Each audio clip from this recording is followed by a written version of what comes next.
Hello ladies and gents, welcome to another video brought to you by Ants Hood, and this one's going to be about the ants that I don't show that often.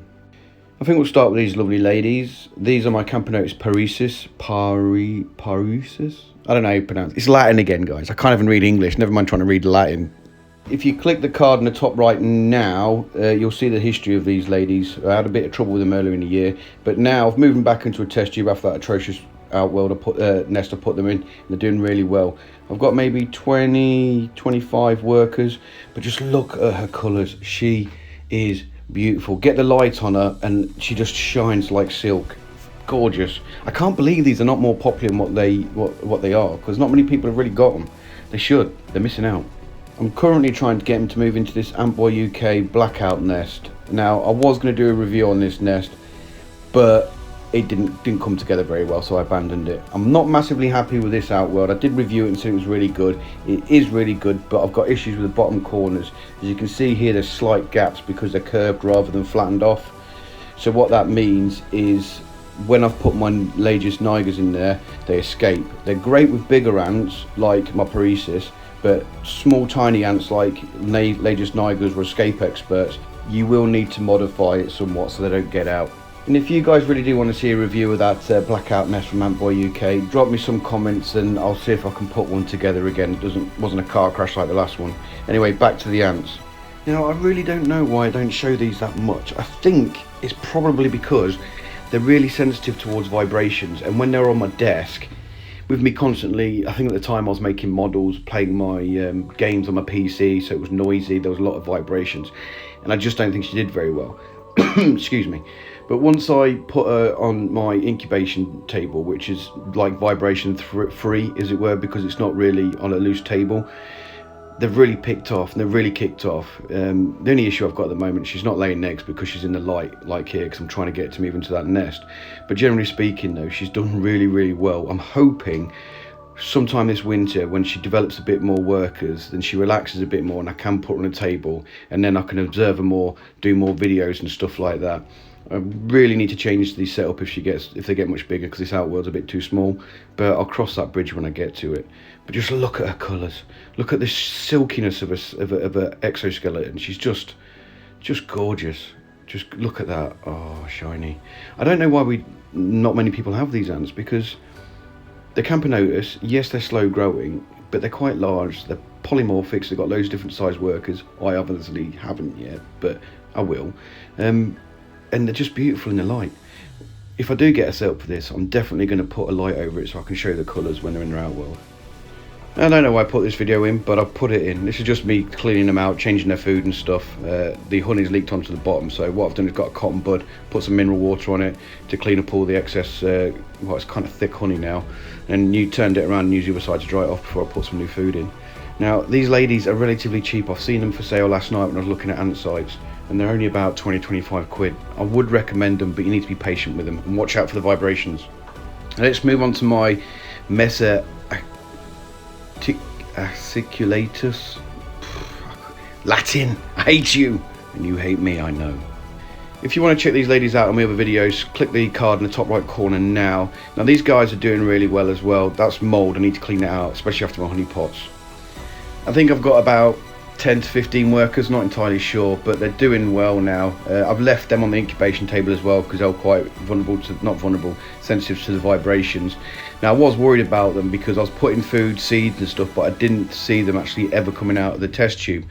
But because the workers have increased like by doubled now, they must be going out when I'm not seeing them and collecting the seeds. There's none in the test tube, but they're obviously grinding the seeds down where it is and then eating that so they can reproduce, because there's no way that these queens could supply all these workers now with just their own body fats from their wing muscles, is what I was looking for. I know this goes without saying, they've obviously got access to the rest of the setup that I've got going on for these ladies. There's honey there, honey water there should I say, there's protein there, and there's seeds. So there's everything they need, and maybe they don't really need the honey water, but it's there just in case. All in all, I'm pleased. These guys are due for hibernation soon anyway, but they've done really well. They've grown, and compared to what happened to my last ones, as you'll probably know if you click that time card, I'm really pleased with how these guys are progressing. Now, I think I bought these ladies on a drunken whim. The Camponotus japonicus, yeah, that word. I think I bought them on a drunken whim, to be fair, which is standard with me. When I get drunk, I tend to look at ant sites and I end up with loads of new ants coming. I'm sure I'm not the only person out there that does this. Anyway, I seen these on another video that was done by the colonialist, and they're very, very sensitive to vibrations and stuff like that, and light and disturbance generally. So when I do my maintenance on them, I do move them to my table here because they're high and it's difficult to get to, but I try and keep her covered, give her the protein and stuff that she wants. But for the purpose of today, I'm having a quick look. Now what I see kind of worried me a little bit, to be fair. I've had these maybe about a month now, so she should have settled down, and I would have expected her to at least have laid some eggs by now.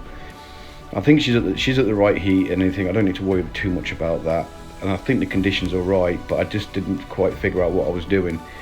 And I don't know what I'm doing, to be fair, in the arts of what I'm doing wrong with these, because everything's right, temp's right, they're in a test tube, so humidity should be right. So why isn't she producing eggs? I leave her alone as well, just leave her be so she's not disturbed too much, but nothing at all. It was worrying. It does worry me a little bit, but I'm hoping she'll be okay. I must admit though, last night, just before I did the check before I went to bed, I did notice this. Yep, here it is, there you go.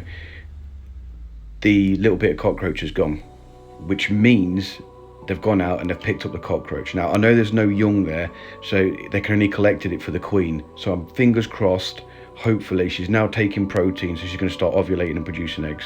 Hopefully. Now, this is probably the last of my lesser seen ant species on my ant channel. It's my Myrmica rubras. Now, I've not done a dedicated video to these ladies for themselves, but I do need to. Now, there's a bit of a story to these ladies. They were originally in a nest before I moved them back into the test tube. Now, the nest I moved them into was probably a little bit too big for them, to be fair, but it was manageable. But what happened in the height of one of the heat waves was that one of the tubings popped out. I can't remember if it was out of the outworld or out of the nest. Either way, it popped out. So I lost a lot of my workers. I lost a lot of my brood, but luckily I managed to save it in time.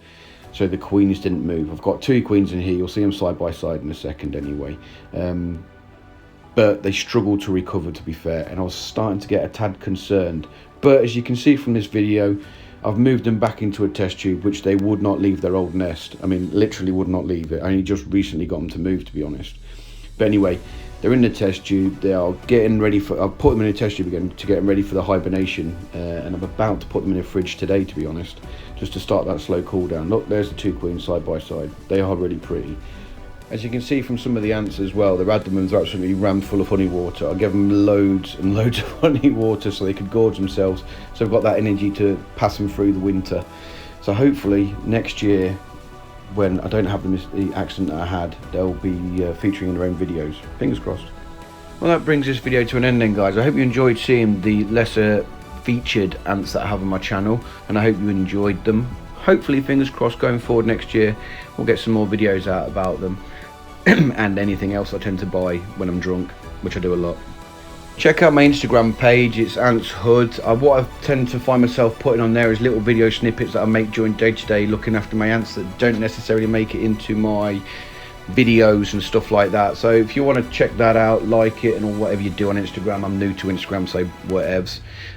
Yeah, but check it out anyway. And also don't forget to join my Facebook group where you can talk to me directly if you want to. I'm always answering people's questions, and I cannot believe this video has gone on for like over 9 minutes now. I'm going to shut up and leave you guys to your weekend. Have a good day.